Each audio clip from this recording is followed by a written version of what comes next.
Coucou, bonjour les amis, ici Docteur Kamisoko, docteur chez nous, docteur chez vous pour vous en dire un peu plus sur les maladies.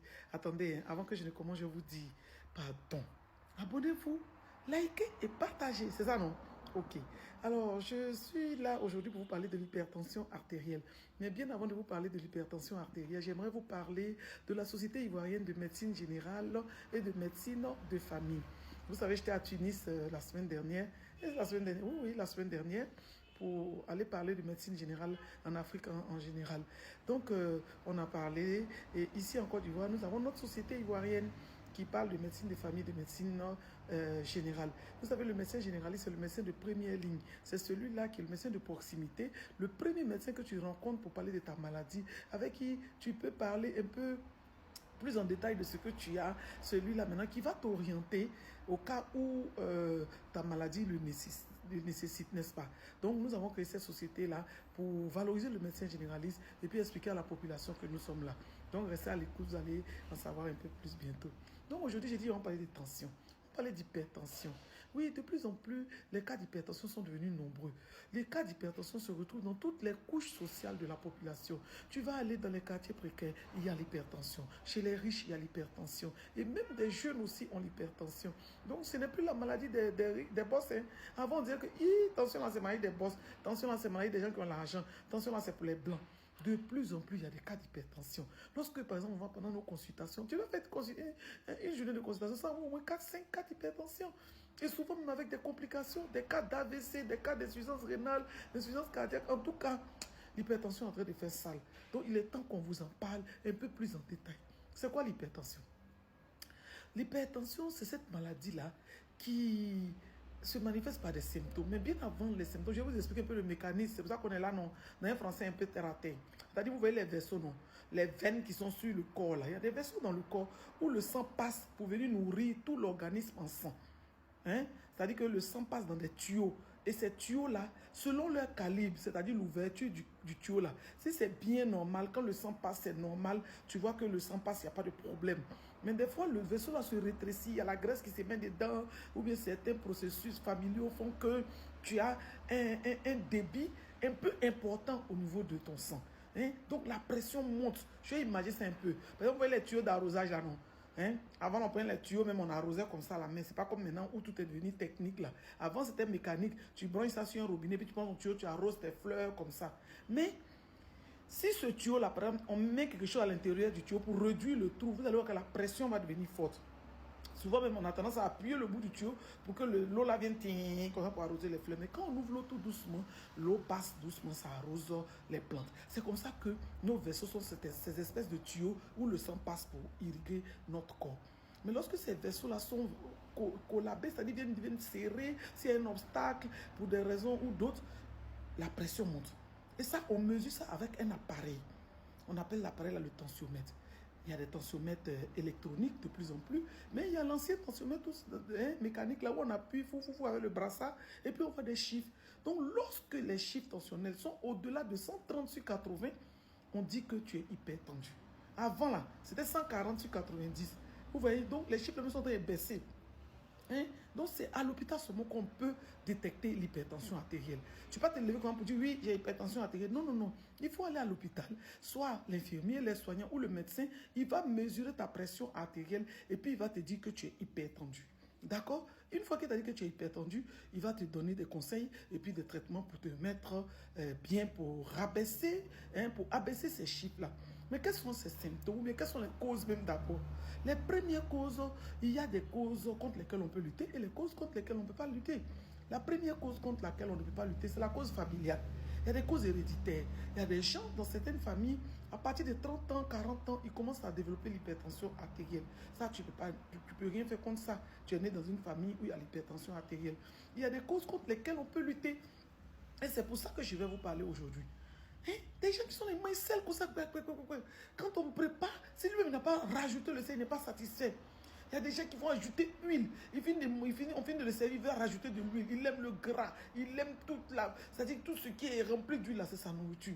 Il ne fait pas de sport. Il est assis à la maison. Il est là.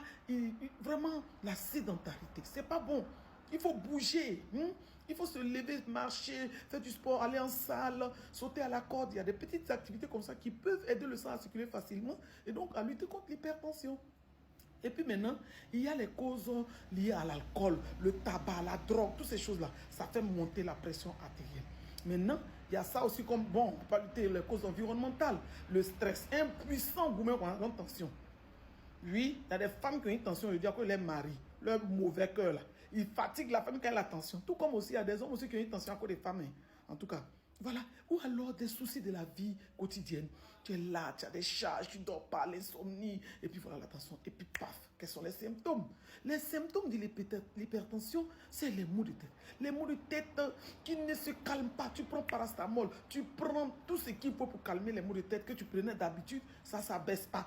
C'est toi qui as eu mal à la tête. Tu lèves le matin, tu as mal à la tête. Le soir, tu as mal à la tête. On passe ici, on veut causer, mais c'est toi qui as eu mal à la tête. Mon frère, va à la pharmacie, au centre de santé pour mesurer ta tension. On va te dire que c'est l'hypertension. Peut-être.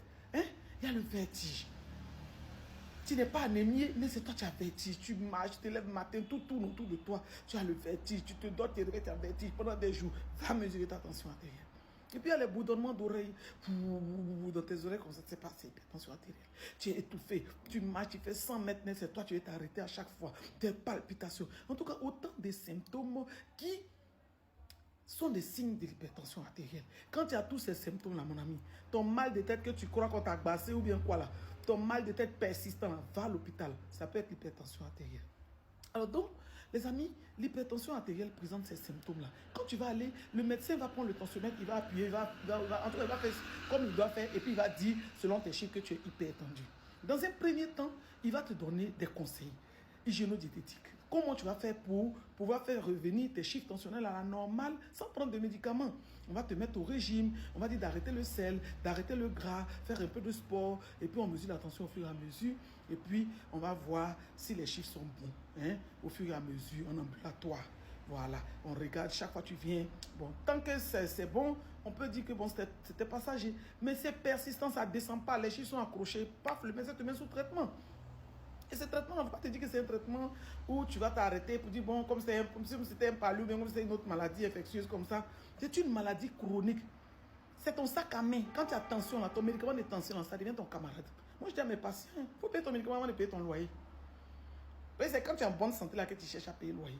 Ton médicament doit être renouvelé à tout moment. Tant que le médecin n'a pas dit arrête, il ne faut pas arrêter. Il y a des malades à qui on demande comme ça. Monsieur, vous êtes hypertendu? Eh oui, en 87, j'étais hypertendu. Et ce monsieur-là, quand tu prends attention, 230 sur 120. Ah, parce qu'il ne sait pas. Vous voyez? Donc, l'hypertension est une maladie pour laquelle il faut prendre le traitement à vie. À vie. Tant que le médecin n'a pas changé, ou bien tant que le médecin n'a pas dit d'arrêter, éventuellement, pour une raison ou pour une autre, tu n'arrêtes pas. Et ceux-là qui ne vont pas mesurer la tension, qui vont rester dans les symptômes de maux de tête persistants, de vertiges, et puis tourner dans des indigénats, aller prendre soumara, aller prendre l'ail, aller prendre... C'est bon, mais ce n'est pas suffisant. Ce n'est pas suffisant, mon ami. Donc, quand tu vas aller à l'hôpital, quand on va te donner les médicaments, là, c'est bon. Mais si tu restes à la maison avec tous ces signes-là, un matin, tu vas développer des complications. Et les complications sont de 3 ordres. On a des complications rénales, on a des complications cérébrales et on a des complications cardiaques. Pour ce qui concerne le cerveau, c'est l'AVC. Tout le monde connaît ça. La partie de ton cerveau qui s'occupe de la mobilité de tes bras, ton pied là. Un petit caillot sans se bloquer là-bas, ou bien le vaisseau est coincé. Boum, voilà AVC, tu ne peux plus marcher, tu ne peux plus rien faire. On fait tout, on te lave, on te fait tout. Et puis il y a les complications cardiaques. C'est le cœur qui pompe, non? Il pompe, il pompe, il pompe. S'il y a des obstacles devant, que ça ne passe pas bien, il prend du volume et puis ça devient compliqué. Voilà, une maladie cardiaque, tu es essoufflé, tu as tout. Et puis pouf, un matin, l'arrêt cardiaque. Et puis la maladie rénale, l'insuffisance rénale. L'insuffisance rénale est une des complications majeures de l'hypertension artérielle. L'insuffisance rénale est donnée par l'hypertension artérielle non traitée, non suivie. Un ancien hypertendu qui a abandonné ses médicaments, qui continue d'avoir un mauvais comportement, est exposé à l'insuffisance rénale. Voilà donc 3 complications. On ne va pas être long. Hypertension artérielle, marche, bouge, contrôle ta tension régulièrement. Et puis, si on t'a mis sous traitement, prends tes médicaments. N'arrête jamais les médicaments sans avis médical. Alors voilà donc c'était l'hypertension artérielle aujourd'hui. On est férié, j'ai reçu à la maison après une garde lourde. J'ai dit, attends, le soir, j'ai parlé un peu à mes chouchous, à mes patients, pour leur dire qu'on peut toujours en dire un peu plus grâce à docteur chez vous. Partagez.